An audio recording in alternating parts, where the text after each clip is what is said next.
Good morning, children. We are going to do so many activities that you know it very well.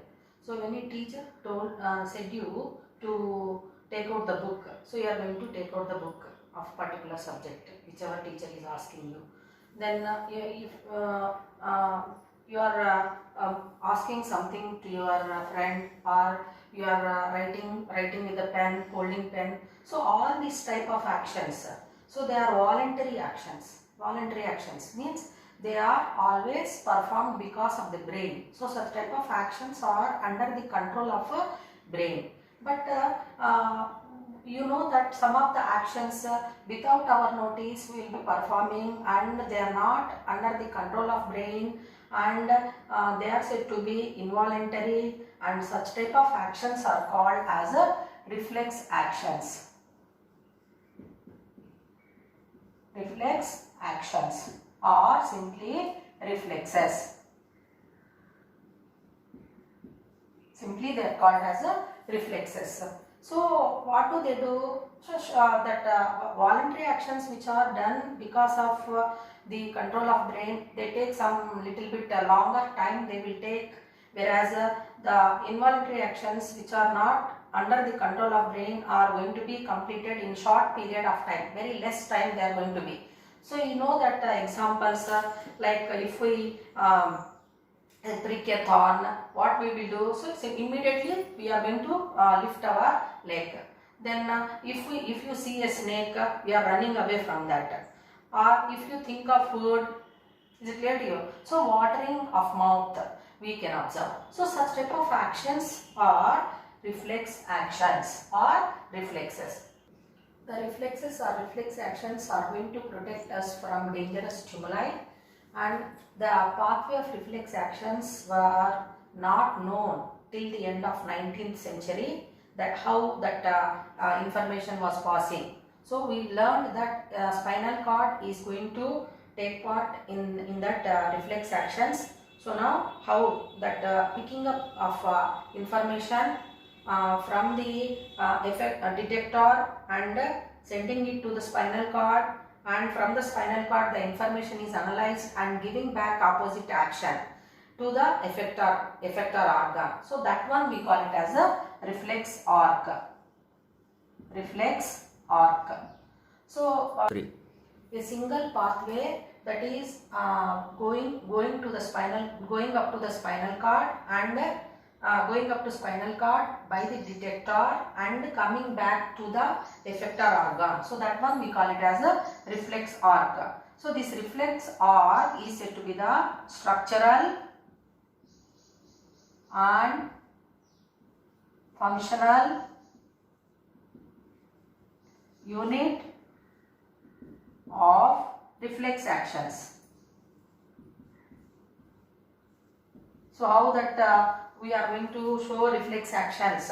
So what are the parts associated?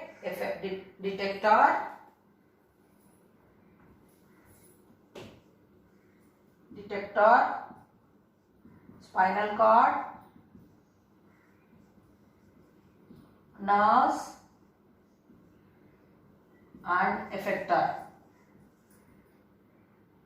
So all these are present in the associating reflex actions. So now let us learn the reflex action with the help of a diagram. This is the pathway of reflex arc, which is done by spinal cord.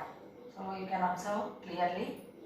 So this butterfly like structure, spinal cord.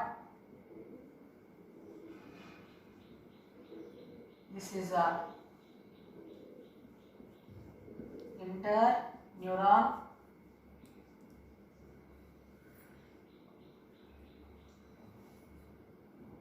This the blue color indicates sensory nerve, and the red color motor nerve.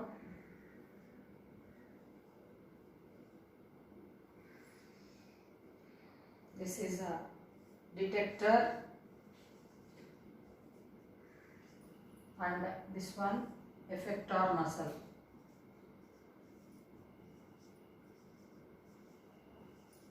So this diagram is going to make you to understand if we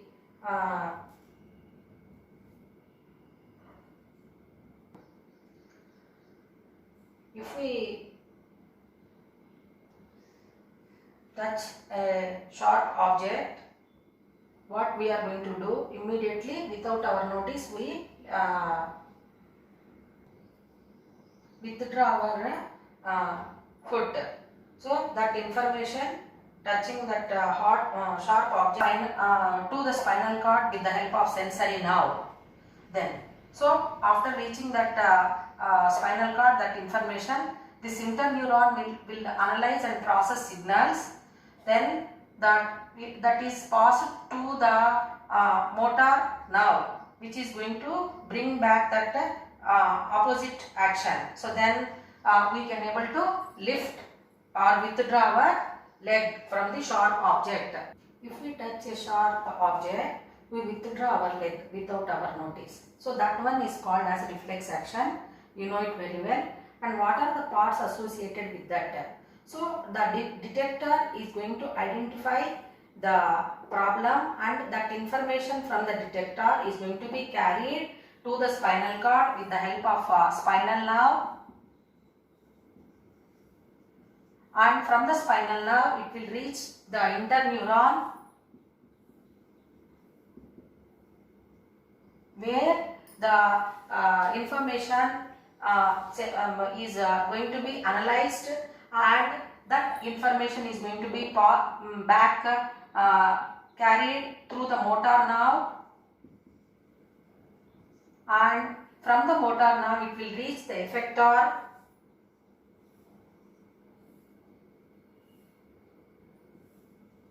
muscle.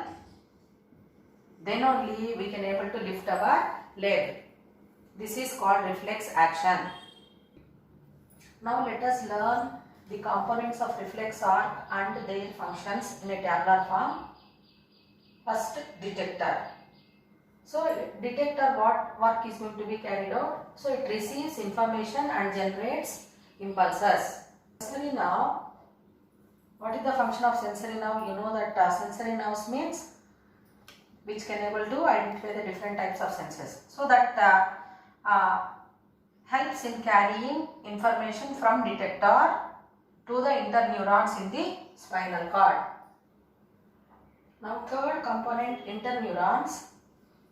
What do they do means process the information and generates response. So what kind of action we have to do, that will be done by this interneurons present in the spinal cord. Now fourth component, motor nerve, carries information from the spinal cord. So whichever is given earlier, that information from the spinal cord to the effector organ. Fifth component, effector, receives information from motor neuron and shows appropriate response. So you know that how that reflex actions are going to be carried out because of the components whichever are involved in the reflex actions. So detector, sensory nerve, interneurons, motor nerve, effector. So within fraction of seconds we are going to show the reflex actions which can save us from dangerous stimuli.